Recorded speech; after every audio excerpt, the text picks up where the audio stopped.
જય માતાજી મિત્રો, આજના નવા વિડીયોમાં આપનું હાર્દિક સ્વાગત કરું છું। આજ આપણે બતાવવા જઈ રહ્યા છીએ જીરા વિશે।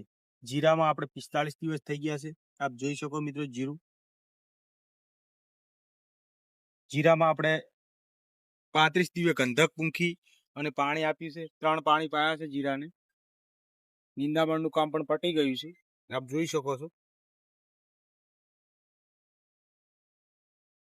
હવે આપણે જીરામાં ગ્રોથ બનાવવાનો છે અને ડાળીઓ વધારવા માટે પણ આપ જોઈ શકો છો જીરું સારું છે। આપણે વોટર સોલ્યુબલ આપશું એમને પહેલા 19 આપશું, પછી પંપથી સ્પ્રે કરીશું, પાઈને પછી પંપથી સ્પ્રે કરશું। પહેલા આ મજબૂતાઈ બનાવશું, ગ્રોથ કરશું, પછી થોડાક દિવસો પછી 7-8 દિવસ પછી અમને ચરમીનો ડોઝ આપશું। ડોઝ આપણે 3 આપી રહ્યા છીએ, દર વર્ષે 3 જ આપીએ છીએ। પહેલો ડોઝ હજી બાકી છે, હવે આપીશું, એ પણ તમને નેક્સ્ટ વિડીયોમાં બતાવશું।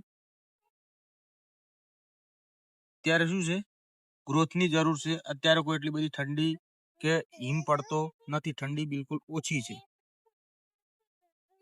એટલે અત્યારે તો એ 19 આપીશું। નેક્સ્ટ ટાઈમ આપણે સ્પ્રે કરીશું, એ પણ તમને બતાવશું। પાણીની વધારે જરૂર હોતી નથી, તો જીરામાં તો બિલકુલ પાણી ચારામાં ફરી વળે અને વાળી લેતા હોય છે। પાણી ચારો કોઈ ભરવાની જરૂરત નથી, વધારે પાણીની કોઈ જરૂર નથી હોતી। એટલે આપણે જીરામાં ઢાળ હોય એ રીતના ખેતરમાં એ રીતના જ આપણે પિયત કરીશું અને એ રીતના જ પાતા હોઈએ છીએ ને બિલકુલ ઓછું પાણીનું સ્તર આપશું। અને ગંધક 2 વાર પૂછશું, ગંધક અને સ્પ્રેમાં પણ આપણે જે ચરમીનો કીધો તે 3 ડોઝ આપીશું ને નેક્સ્ટ ટાઈમ એ ડોઝ પણ બતાવવાના છીએ। જય માતાજી।